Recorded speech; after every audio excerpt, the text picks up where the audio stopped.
കലവും കാഴ്ചപ്പാടും ഇന്ന് ചർച്ച ചെയ്യുന്നത് ലഹരിയെക്കുറിച്ചാണ്. കേരളത്തിലെ ഏറ്റവും സജീവ ചർച്ചാ വിഷയം ലഹരിയാണല്ലോ. യഥാർത്ഥത്തിൽ കേരളത്തിൽ എന്തുകൊണ്ട് ഇത്ര വലിയ ഒരു ലഹരിയുടെ പശ്ചാത്തലം രൂപം കൊണ്ടു? അതിന് കാരണം നമ്മൾ പലപ്പോഴും വിസ്മരിക്കുന്ന നമ്മുടെ വീടുകളിലെ പുതിയ ജീവിതാന്തരീക്ഷമാണ്. നമ്മുടെ കുടുംബങ്ങളിൽ മുതിർന്ന ആളുകൾ, പുരുഷന്മാർ ഏതാണ്ട് ഒട്ടുമിക്ക പേരും മദ്യപിക്കുന്ന അവസ്ഥയിലായി. നേരത്തെ ആഘോഷങ്ങളിൽ മാത്രം ഉപയോഗിച്ചിരുന്ന മദ്യം ഇന്ന് ഒരു പതിവ് സംഭവമായി.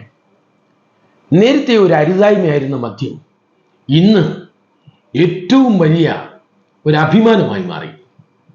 മദ്യപിക്കുക എന്നത് ശരിയായി മാറി, തെറ്റ് എന്ന കാഴ്ചപ്പാട് മാറി. അങ്ങനെ വന്നപ്പോൾ എല്ലാ വീടുകളിലും മുതിർന്ന ആളുകൾ, എല്ലാ ആളുകളും ഏതാണ്ട് മദ്യപിക്കുന്നവരാണ്. അവർ നിത്യവും മദ്യപിക്കുന്നവരുണ്ട്, ഇടയ്ക്കിടയ്ക്ക് മദ്യപിക്കുന്നവരുണ്ട്, പരിധിക്കകത്ത് മദ്യപിക്കുന്നവരുണ്ട്, പരിധി വിട്ട് മദ്യപിക്കുന്നവരുണ്ട്. എങ്ങനെയാണെങ്കിലും ഇവരെല്ലാം മദ്യപിക്കുന്നവരായപ്പോൾ നമ്മുടെ കുട്ടികൾക്ക് അവരുടെ കയ്യിൽ ലഭ്യമായ, അവർക്ക് കൂടുതൽ ഇഷ്ടപ്പെട്ട ലഹരിക്കുന്ന വസ്തു എന്താണോ അതിനെ അവർ ഉപയോഗിച്ചു തുടങ്ങി. വെജിറ്റേറിയൻ ഇഷ്ടപ്പെടുന്ന ആൾ വെജിറ്റേറിയൻ കഴിച്ചു, മീൻ ഇഷ്ടപ്പെടുന്ന ആൾ മീൻ കഴിച്ചു. രണ്ടുപേരും വയറ് നിറയാൻ ആഹാരം കഴിക്കുന്നു എന്നതുപോലെ മുതിർന്ന ആളുകൾ ലഹരിക്കാൻ വേണ്ടി മദ്യം കഴിച്ചു.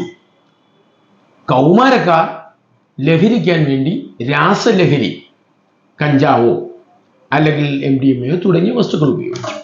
ഇതാണ് സ്വാഭാവികമായി സംഭവിച്ചത്. ഇതെങ്ങനെ രൂപപ്പെട്ടു വന്നതാണ്? നമ്മുടെ സമൂഹം ഇതൊരു തെറ്റല്ല എന്ന് കാണാൻ തുടങ്ങിയിട്ട് കുറച്ചധികം നാളുകളായി. എൻ്റെയൊക്കെ ചെറിയ പ്രായത്തിൽ വളരെ അപൂർവമാണ് ഷാപ്പുകളുള്ളത്. ആ ഷാപ്പുകൾ കള്ള് ഷാപ്പുകളാണ് കൂടുതലും. ആ കള്ള് ഷാപ്പുകളിൽ ആളുകൾ തലയിൽ മുണ്ടിട്ട് കയറിയിരുന്നതാണ്. ആ സ്ഥിതി മാറി ക്രമേണ വളരെ വിശാലമായി മദ്യക്കച്ചവടം നടത്തുന്ന അവസ്ഥയിലേക്ക് സർക്കാരുകൾ മാറി. സ്വകാര്യ വ്യക്തികൾ പൈസ ഉണ്ടാക്കുവാനുള്ള ഏറ്റവും പ്രധാനപ്പെട്ട മാർഗമായി മദ്യത്തെ ഉപയോഗിച്ചു തുടങ്ങി. സർക്കാരുകൾ അടിക്കടി മദ്യത്തിൻ്റെ മേൽ നികുതി കൂട്ടി തങ്ങളുടെ വരുമാനം വർദ്ധിപ്പിച്ചുകൊണ്ട് തങ്ങളുടെ ഏറ്റവും പ്രധാനപ്പെട്ട കറവ് പശുവായി മദ്യത്തെ ഉപയോഗിച്ചു. സത്യത്തിൽ മദ്യത്തെയല്ല ഉപയോഗിച്ചത്, ഇവിടുത്തെ സാധാരണ ജനത്തെയാണ് കറവ് പശുവായി ഉപയോഗിച്ചത്. അവൻ്റെ ആരോഗ്യത്തെ കൊള്ളയടിച്ചു, അവൻ്റെ സമ്പത്തിനെ കൊള്ളയടിച്ചു, അവൻ്റെ സമാധാനത്തെ കൊള്ളയടിച്ചു, അവൻ്റെ സ്വസ്ഥതയെ കൊള്ളയടിച്ചു. നമ്മളൊന്ന് പരിശോധിച്ചു നോക്കണം. ആരോഗ്യരംഗത്ത് കേരളം വളരെ മുമ്പിലാണ്. ഒരുപാട് മെഡിക്കൽ കോളേജുകളുണ്ട്, ഒരുപാട് ആശുപത്രികളുണ്ട്, വലിയ സമ്പത്ത് ചെലവഴിക്കുന്നുണ്ട്. ഇതൊക്കെയാണ് നമ്മുടെ അവകാശവാദം. ആ രോഗങ്ങളിൽ അധികവും പരിശോധിച്ചാൽ മദ്യം സൃഷ്ടിക്കുന്നതാണ് എന്ന് കാണാൻ കഴിയും. പ്രത്യക്ഷമോ പരോക്ഷമായി മദ്യത്തിനു പങ്കുള്ളതാണ് ആരോഗ്യരംഗത്തെ ഗവൺമെന്റ് ചെലവിനങ്ങളിൽ പ്രധാനപ്പെട്ട പങ്ക്. ഇത് കണക്കുകൾ പരിശോധിച്ചാൽ മനസ്സിലാകുന്നതാണ്. ഗവൺമെന്റ് അത്തരത്തിൽ വ്യക്തമായ ഒരു സ്റ്റഡി നടത്തിയിട്ടില്ല. കാരണം ഗവൺമെന്റ് അത്തരം സ്റ്റഡി നടത്തി ഇത്തരം വിവരങ്ങൾ പുറത്തു കൊണ്ടുവന്ന് അതിൻ്റെ ഭീകരത ജനങ്ങളെ ബോധ്യപ്പെടുത്തി മദ്യത്തിൽ നിന്ന് പിന്മാറാനുള്ള ഉദ്ദേശം ഗവൺമെന്റുകൾക്കില്ല. അത് ഒരു ഗവൺമെന്റിനും ഇല്ല. ഓരോരുത്തരുടെയും തക്കത്തിനനുസരിച്ച്, അവസരത്തിനനുസരിച്ച് സാധ്യമായത്ര മദ്യവിൽപ്പന പ്രൊമോട്ട് ചെയ്യുന്നതാണ് അവസ്ഥ. ഓരോ ചെറിയ വിഷയങ്ങളിലും ഗവൺമെന്റിനെ പ്രതിക്കൂട്ടിൽ നിർത്താൻ ശ്രമിക്കുന്ന സാമുദായിക മതസംഘടനകൾ ഗൗരവമായ യാതൊരു സമ്മർദ്ദവും ഗവൺമെന്റിൽ ചെലുത്തുന്നില്ല എന്നതാണ് എന്നെ അത്ഭുതപ്പെടുത്തുന്ന കാര്യം. ഒരു ഭാഗത്ത് നമ്മുടെ വർദ്ധിച്ചു വരുന്ന റോഡ് അപകടങ്ങൾ, അതുവഴി ജീവച്ഛവങ്ങളാകുന്ന മലയാളി, അതുപോലെ മറുഭാഗത്ത് ധാരാളം അനാവശ്യമായ കേസുകൾ, അതുകൊണ്ട് സമാധാനം നഷ്ടപ്പെടുന്ന കുടുംബങ്ങൾ. വേറൊരു ഭാഗത്ത് കുടുംബത്തിനകത്ത് തന്നെ മദ്യപിക്കുക വഴി പീഡിപ്പിക്കപ്പെടുന്ന സ്ത്രീകൾ, ശരിക്കും സാമ്പത്തികമായി ചൂഷണം ചെയ്യപ്പെടുന്ന തകരുന്ന കുടുംബങ്ങൾ. അതിസങ്കീർണമാണ് ലഹരിയുടെ പ്രശ്നം. ഈ അടുത്തായിട്ട് രാസലഹരികൾ ഉപയോഗിച്ചു തുടങ്ങിയ നമ്മുടെ കൗമാരക്കാർ അവരുടെ ബോധത്തെ പൂർണ്ണമായി നശിപ്പിക്കുന്ന തിരിച്ചു വരാൻ കഴിയാത്ത വിധം അവരുടെ മസ്തിഷ്കത്തെ നശിപ്പിക്കുന്ന, അവർക്ക് സത്യത്തിൽ വകതിരിവ് നഷ്ടപ്പെടുകയാണ്, ചിത്തഭ്രമം ഉണ്ടാകുന്ന അവസ്ഥയിലാണ്, അവരെ നിയന്ത്രിക്കാൻ കഴിയാതെ ആത്മനിയന്ത്രണം നഷ്ടപ്പെടുന്ന അവസ്ഥയിലാണ്. അവർ റോഡിലേക്ക് ഇറങ്ങി തങ്ങളുടെ മുമ്പിൽ പ്രതിയോഗികളായി വരുന്ന ആരാണെങ്കിലും, വീട്ടിൽ വന്നാൽ വീട്ടിൽ ആരാണോ പ്രതിയോഗിയായുള്ളത്, സ്കൂളിലെത്തിയാൽ സ്കൂളിൽ ആരാണോ പ്രതിയോഗിയെങ്കിലും അവരെ അങ്ങ് കൈകാര്യം ചെയ്യുകയാണ്, ഇല്ലാതാക്കുകയാണ്. ഇത്രയും മോശമായ ഒരവസ്ഥയിലേക്കാണ് സാഹചര്യം എത്തിയിട്ടുള്ളത്.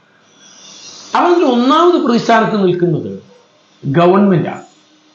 മനുഷ്യരുടെ ആരോഗ്യവും മനുഷ്യരുടെ സമ്പത്തും മനുഷ്യരുടെ സമാധാനവും മനുഷ്യരുടെ സന്തോഷവും കവർച്ച ചെയ്യുന്ന മദ്യം വിൽക്കലാണ് ഒരു ക്ഷേമ ഗവൺമെന്റിന്റെ സങ്കല്പം എന്ന് പറയുന്നത് എത്ര ലജ്ജാവഹമാണ്.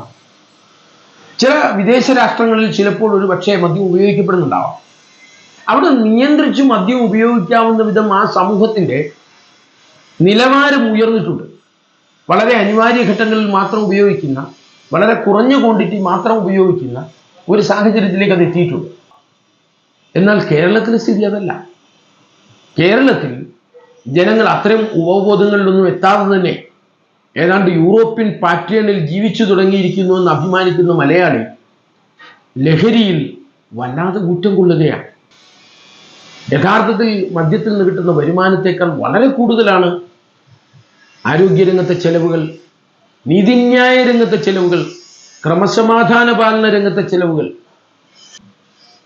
കിടപ്പിലാകുന്ന, തകർന്നു പോകുന്ന മനുഷ്യർക്ക് നൽകേണ്ടി വരുന്ന സേവനങ്ങൾ, ആനുകൂല്യങ്ങൾ, ഇങ്ങനെയൊക്കെ പരിശോധിച്ചാൽ ഗുണത്തെക്കാളേറെ 100% ദോഷം ചെയ്യുന്ന വസ്തുവാണ് മദ്യം.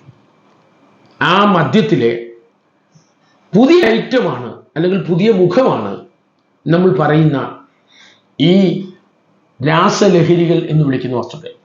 അതിനെ മാത്രം അഡ്രസ് ചെയ്തുകൊണ്ടുള്ള ലഹരി വിരുദ്ധ പ്രവർത്തനം ഇരുട്ടിൽ തപ്പുന്ന നടപടിയാണ്. ആ പ്രവർത്തനം ഒരിക്കലും കാര്യക്ഷമമായി മുന്നോട്ട് കൊണ്ടുപോകാൻ കഴിയില്ല.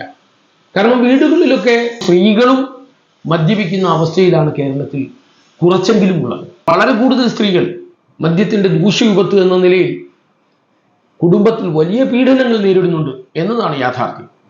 ഈ വിഷയങ്ങളൊന്നും അഡ്രസ് ചെയ്യാൻ ഫെമിനിസ്റ്റുകളും തയ്യാറല്ല. ഈ വിഷയത്തെ അഭിമുഖീകരിക്കുമ്പോൾ ആദ്യമായി ഒന്നാമതായി ചെയ്യേണ്ടത് ഗവൺമെന്റിന്റെ മേൽ മതസംഘടനകളും സാമുദായിക സംഘടനകളും ഇവിടുത്തെ രാഷ്ട്രീയ പാർട്ടികളും ശക്തമായ സമ്മർദ്ദം ചെലുത്തിക്കൊണ്ട് ഇതിൽ നിന്ന് വരുമാനം ഉണ്ടാക്കി കേരളത്തെ വികസിപ്പിക്കാം എന്ന കാഴ്ചപ്പാട് മാറ്റിവെക്കണം.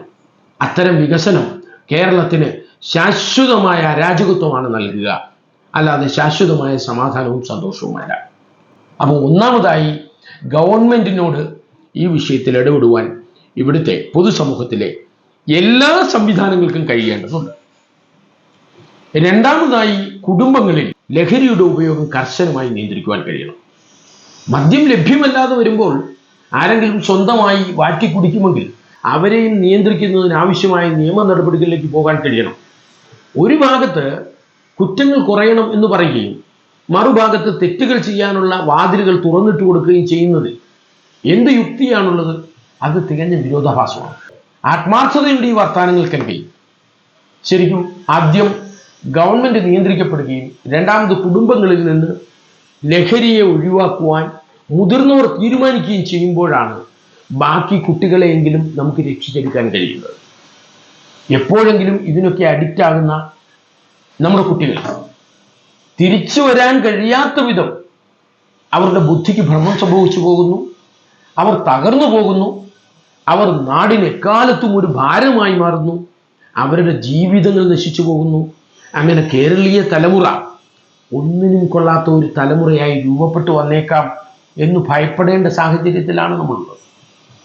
അതുകൊണ്ട് ഈ വിഷയത്തിൽ ഗൗരവമായ നടപടികൾ സ്വീകരിക്കുവാൻ ഭരണകർത്താക്കൾ, ഉത്തരവാദിത്തപ്പെട്ടവർ തയ്യാറാവണം എന്നാണ് എനിക്ക് ഈ വിഷയത്തിൽ പറയുവാനുള്ളത്. തലങ്ങും വിലങ്ങും ഓടി നടന്ന് പ്രതികളെ കസ്റ്റഡിയിലെടുത്ത് അവരെ വിചാരണ ചെയ്ത് ജയിലിലടച്ചു എന്ന് പറയുന്നതിലൊന്നും അടിസ്ഥാനപരമായ പരിഹാരമില്ല. അടിസ്ഥാനപരമായ പരിഹാരം അതിൻ്റെ ലഭ്യതയും ഉപയോഗവും നിയന്ത്രിക്കുന്നതിന് വേണ്ടി കർശനമായ നടപടികൾ സമഗ്ര കേരളം തീരുമാനിക്കേണ്ടതുണ്ട്. അതിലെല്ലാവരും ഒത്തൊരുമിച്ച് കൈകോർത്താൽ ഈ പ്രശ്നത്തിന് പരിഹാരമുണ്ടാകും.